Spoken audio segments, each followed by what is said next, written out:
4. Seraphic Domains of Action.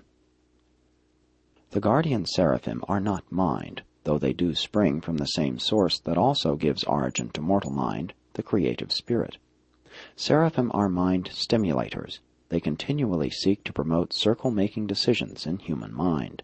They do this not as does the adjuster, operating from within and through the soul, but rather from the outside inward, working through the social, ethical, and moral environment of human beings. Seraphim are not the divine adjuster lure of the Universal Father, but they do function as the personal agency of the ministry of the Infinite Spirit. Mortal man, subject to adjuster leading, is also amenable to seraphic guidance. The adjuster is the essence of man's eternal nature. The seraphim is the teacher of man's evolving nature. In this life the mortal mind, in the next the Urantia soul. On the mansion worlds you will be conscious and aware of seraphic instructors, but in the first life men are usually unaware of them. Seraphim function as teachers of men by guiding the footsteps of the human personality into paths of new and progressive experiences.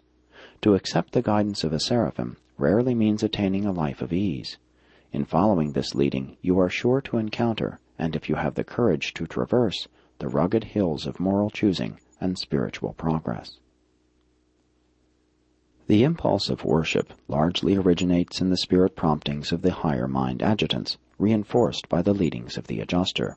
But the urge to pray, so often experienced by God-conscious mortals, very often arises as the result of seraphic influence. The guarding seraphim is constantly manipulating the mortal environment for the purpose of augmenting the cosmic insight of the human ascender, to the end that such a survival candidate may acquire enhanced realization of the presence of the indwelling adjuster, and thus be enabled to yield increased cooperation with the spiritual mission of the divine presence. While there is apparently no communication between the indwelling adjusters and the encompassing seraphim, they always seem to work in perfect harmony and exquisite accord. The guardians are most active at those times when the adjusters are least active, but their ministry is in some manner strangely correlated.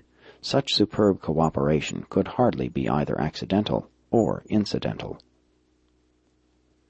The ministering personality of the guardian seraphim, the God-presence of the indwelling adjuster, the encircuited action of the Holy Spirit, and the Son consciousness of the Spirit of Truth are all divinely correlated into a meaningful unity of spiritual ministry in and to a mortal personality.